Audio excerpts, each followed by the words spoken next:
হরে কৃষ্ণ। আজ বাংলা 20 জ্যৈষ্ঠ 1431 ও ইংরেজি 3রা জুন 2024 সোমবার অপরা একাদশী।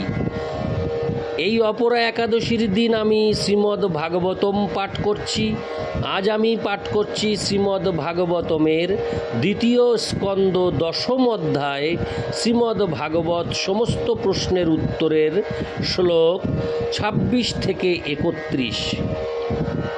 অডিওর শুরুতে আমি আমার সকল ভক্তিমতী মা ও ভক্তবৃন্দের কাছে একটি অসাধারণ তৃপ্তিকর কথা উপহার দিতে চাই। আপনারা শুনলে অনেক আনন্দ পাবেন যে আমার অমৃত গ্রহন্ত নামক একটি ইউটিউব চ্যানেল রয়েছে। সেখানে আমি সর্বপ্রথম শ্রীমদ্ ভগবদ্ গীতা পাঠ শুরু করেছিলাম। এখন বর্তমানে শ্রী চৈতন্য চরিতামৃত পাঠ চলছে। তাই আপনারা কৃপাপূর্বক অমৃত গ্রহন্ত চ্যানেলটিকে সাবস্ক্রাইব করে আপনারা অমৃত গ্রহন্ত চ্যানেলে প্রবেশ করে আপনারা সেখানে গীতা পাঠ এবং তারপর শ্রী চৈতন্য চরিতামৃত পাঠ শ্রবণ করতে পারেন।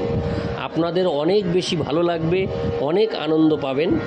তাই আমি এই কথাটি আমি এখন প্রত্যেক অডিওতে ভক্তবৃন্দ ও ভক্তিমতী মায়েদের জন্য আমি প্রচার করছি। আপনারা কৃপাপূর্বক অমৃত গ্রন্থ চ্যানেলটিকে সাবস্ক্রাইব করে আপনারা শ্রীমদ্ ভগবদ্ গীতা ও শ্রী চৈতন্য চরিতামৃত পাঠ শ্রবণ করতে পারেন। আর সবার কাছে আমার করজোড়ে অনুরোধ, আপনারা কে কোথা থেকে আমার এই অডিও পাঠ শ্রবণ করছেন কৃপাপূর্বক আমাকে কমেন্টস করে জানাবেন। আমি আজ পাঠ করব এই অডিওতে 26 থেকে 31। নারায়ণ হে নারায়ণ ভব ভয় হরণম নারায়ণ।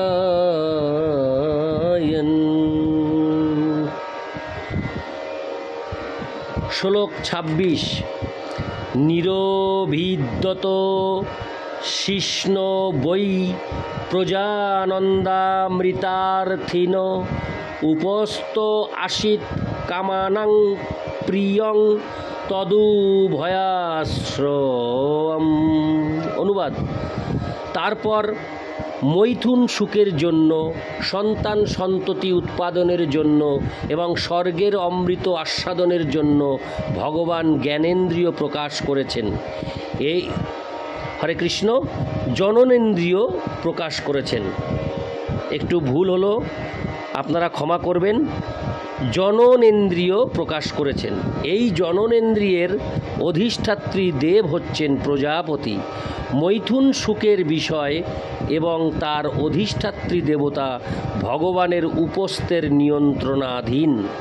তাৎপর্য: বদ্ধ জীবের জন্য স্বর্গীয় সুখ হচ্ছে মৈথুন এবং এই সুখ আস্বাদন হয় উপস্থের মাধ্যমে। স্ত্রী হচ্ছে যৌন সুখের বিষয় এবং যৌন সুখের ইন্দ্রিয় উপভোগ এবং স্ত্রী উভয়ই প্রজাপতি কর্তৃক নিয়ন্ত্রিত এবং প্রজাপতি ভগবানের উপস্থের নিয়ন্ত্রণাধীন। এই শ্লোক থেকে নির্বিশেষবাদীদের ভালো মতো জেনে রাখা উচিত যে ভগবান নির্বিশেষ নন, কেননা তার উপস্থও রয়েছে, যার উপর মৈথুনের সমস্ত সুখদায়ক বিষয় আশ্রয় করে রয়েছে। মৈথুনের মাধ্যমে স্বর্গীয় অমৃত আস্বাদনের সুখ যদি না থাকত, তাহলে কেউই সন্তান সন্ততি উৎপাদনের কষ্ট স্বীকার করত না। বদ্ধ জীবকে তাদের প্রকৃত আলয় ভগবত ধামে ফিরে যাওয়ার সুযোগ দেওয়ার উদ্দেশ্যে এই জড় জগৎ সৃষ্টি হয়েছে এবং তাই সেই উদ্দেশ্য সাধনের জন্য জীব সৃষ্টির প্রয়োজন। সেই উদ্দেশ্য সাধনের জন্য মৈথুন সুখের প্রবণতা রয়েছে এবং এই মৈথুন সুখ উপভোগ করার মাধ্যমেও ভগবানের সেবা করা যায়। সেই সেবাটি হচ্ছে এই প্রকার মৈথুন সুখ আস্বাদনের মাধ্যমে যে সন্তান সন্ততির জন্ম হয় তাদের যথাযথভাবে ভগবদ ভক্তে পরিণত করার শিক্ষা প্রদান করা। সমগ্র জড় সৃষ্টির উদ্দেশ্য হচ্ছে জীবের সুপ্ত ভগবৎ চেতনা বিকশিত করা। মানুষ ব্যতীত অন্য প্রকার জীবনে ভগবানের সেবা করার উদ্দেশ্যে মৈথুন সুখের উপভোগ হয় না। কিন্তু মনুষ্য জন্ম লাভ করার ফলে বদ্ধ জীবেরা জড় জগতের বন্ধন থেকে মুক্ত হওয়ার উপযুক্ত সন্তান সন্ততি উৎপাদন করার মাধ্যমে ভগবানের সেবা করতে পারে। মানুষ মৈথুনের এই দিব্য সুখ আস্বাদন করে শত শত সন্তান সন্ততি উৎপাদন করতে পারে, যদি সে তাদের ভগবদ ভক্তিতে শিক্ষিত করতে পারে। তা না হলে সন্তান সন্ততির উৎপাদন শূকরের প্রজননের মতো। প্রকৃতপক্ষে সেই ব্যাপারে শূকরেরা মানুষদের থেকেও অধিক দক্ষ, কেননা তারা একবারে কয়েক গণ্ডা করে সন্তান সন্ততি উৎপাদন করতে পারে, কিন্তু সেক্ষেত্রে মানুষ কেবলমাত্র একটি মাত্র সন্তানের জন্ম দিতে পারে। তাই সর্বদা মনে রাখা উচিত যে উপস্থ মৈথুন সুখ, স্ত্রী এবং সন্তান সন্ততি এরা সকলেই পরমেশ্বর ভগবানের সেবার সম্পর্কিত, এবং যারা ভগবানের সেবা করার এই সম্পর্কের কথা ভুলে যায় তারা প্রকৃতির নিয়মে ত্রিতাপ দুঃখ ভোগ করে। মৈথুন সুখ উপভোগের অনুভূতি কুকুরেরও রয়েছে, কিন্তু তাদের মধ্যে ভগবৎ চেতনা নেই।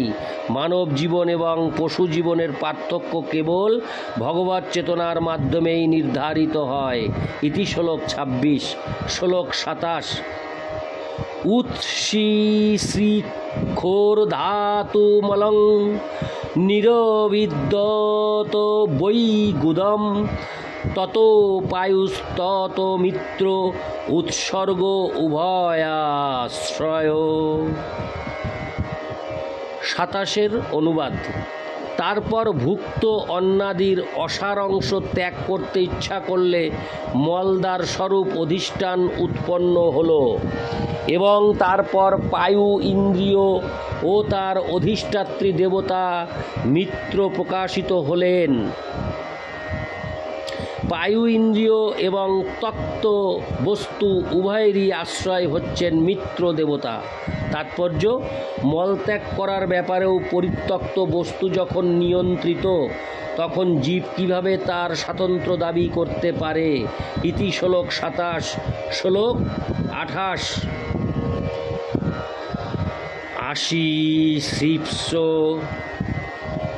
আশি শ্রীপ্স পুরপূর্জা নাভিদারমপানত তত্রাপানস্তত মৃত্যু পৃথকত্ব মুভয়াশ্রয়ম। অনুবাদ। তারপর যখন তিনি এক শরীর থেকে অন্য শরীরে যাওয়ার ইচ্ছা করলেন, তখন নাভি, অপান বায়ু এবং মৃত্যু একসঙ্গে সৃষ্টি হয়েছিল। মৃত্যু এবং অপান বায়ু উভয়েরই আশ্রয় হচ্ছে নাভি। তাৎপর্য, প্রাণবায়ু জীবনকে ধারণ করে এবং অপান বায়ু জীবনী শক্তিকে রোধ করে। এই উভয়ই নাভি থেকে উৎপন্ন হয়। এই নাভি এক দেহের সঙ্গে আরেক দেহের যোগসূত্র।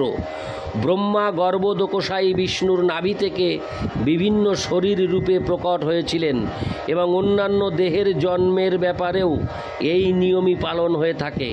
একটি শিশুর শরীর তার মায়ের শরীর থেকে উৎপন্ন হয়, এবং শিশুটি যখন তার মায়ের শরীর থেকে বিচ্ছিন্ন হয় তখন তা হয়ে থাকে নাভি গ্রন্থি ছিন্ন করার মাধ্যমে।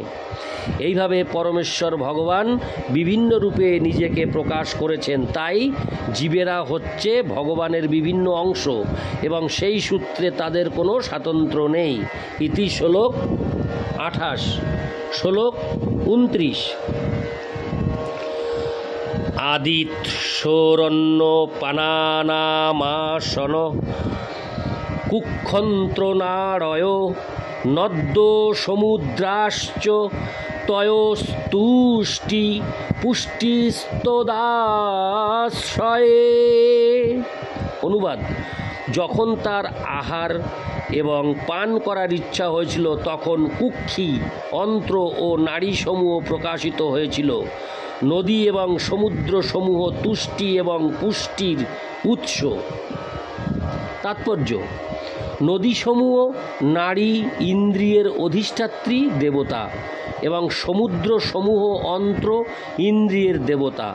আহার এবং পানীয়ের দ্বারা উদরপূর্তির ফলে পুষ্টি হয় এবং আহার ও পানের ফলে দেহের শক্তির পুনঃযোজন হয় পুষ্টির মাধ্যমে।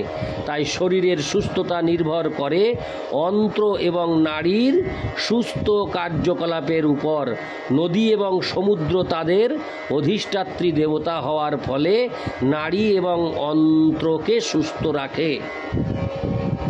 ইতি শ্লোক 29। শ্লোক 30।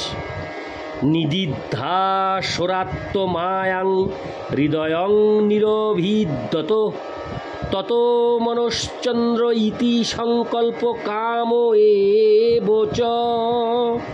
অনুবাদ: যখন তার স্বীয় মায়ার কার্যকলাপ সম্বন্ধে চিন্তা করার ইচ্ছা হয়েছিল তখন হৃদয়, মনের অধিষ্ঠান, মন, চন্দ্র, সংকল্প এবং অভিলাষ উৎপন্ন হয়েছিল। তাৎপর্য: প্রতিটি জীবের হৃদয় পরমেশ্বর ভগবানের অংশ, পরমাত্মার আসন। তার উপস্থিত ব্যতীত জীব তার পূর্বকৃত কর্ম অনুসারে কার্য করার শক্তি লাভ করতে পারে না। জড়জগতের বন্ধনে আবদ্ধ জীবেরা তাদের স্বীয় প্রবৃত্তি অনুসারে এই সৃষ্টিতে প্রকট হয় এবং পরমাত্মার নির্দেশে পরমাত্মার নির্দেশ অনুসারে জড়া প্রকৃতি তাদের সকলকে উপযুক্ত জড় শরীর দান করে। সে কথা ভগবদ্ গীতায় 9:10 বিশ্লেষণ করা হয়েছে। তাই পরমাত্মা যখন বদ্ধ জীবের হৃদয়ে অধিষ্ঠিত হন তখন বদ্ধ জীবের মন প্রকাশিত হয় এবং সে তার বৃত্তি সম্বন্ধে সচেতন হয়। ঠিক যেমন ঘুম থেকে ওঠার পর মানুষ তার কর্তব্য কর্ম সম্বন্ধে সচেতন হয়, তাই পরমাত্মা যখন জীবের হৃদয়ে অধিষ্ঠিত হন তখন জীবের মনের বিকাশ হয় এবং তারপর মনের অধিষ্ঠাত্রী দেবতা চন্দ্র এবং মনের কার্যকলাপ যথা চিন্তা, অনুভূতি এবং ইচ্ছা প্রকাশিত হয়। হৃদয়ের প্রকাশ না হলে মনের কার্যকলাপ শুরু হতে পারে না এবং হৃদয়ের প্রকাশ হয় যখন ভগবান জড় সৃষ্টির কার্যকলাপ দর্শন করতে ইচ্ছা করেন। ইতি শ্লোক 30। শ্লোক 31। তচ্চর্ম মাংসরুধির মেদো মজ্জাস্তি ধাতব ভূম্যপ্তেজোময়া সপ্ত প্রাণ বোমাম্বুবায়ুভি। অনুবাদ: দেহের সপ্ত ধাতু যথা ত্বক, চর্ম, মাংস, রক্ত, মেদ, মজ্জা এবং অস্থি উৎপন্ন হয়েছে মাটি, জল এবং অগ্নি থেকে, আর আকাশ, জল এবং বায়ু থেকে প্রাণবায়ু প্রকাশিত হয়েছে।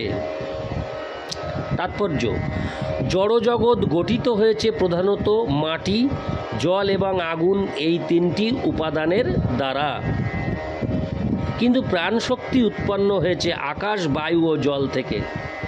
তাই জল সমস্ত জড় সৃষ্টির স্থূল এবং সূক্ষ্ম উভয় উপাদানেই বর্তমান। তাই জড় সৃষ্টিতে জল পঞ্চমহাভূতের মধ্যে মুখ্য উপাদান। এই জড়দেহ পঞ্চমহাভূত কর্তৃক গঠিত এবং স্থূল সৃষ্টি মাটি, জল, আগুন এই তিনটি উপাদান দ্বারা গঠিত। স্পর্শের অনুভব হয় ত্বকের সূক্ষ্ম আবরণের ফলে, আর অস্থি পাথরের মতো শক্ত। প্রাণবায়ু আকাশ, বায়ু এবং জল থেকে উৎপন্ন এবং তাই উন্মুক্ত বায়ু, নিয়মিত স্নান এবং বাসের জন্য প্রশস্ত জায়গা সুস্থ জীবনের জন্য আবশ্যক। স্থূল শরীরের রক্ষার জন্য পৃথিবী থেকে উৎপন্ন অন্ন, শাকসবজি, বিশুদ্ধ জল এবং উষ্ণতা লাভপ্রদ। ইতি শ্লোক 31। নারায়ণ হে নারায়ণ ভবভয়হরণম নারায়ণ।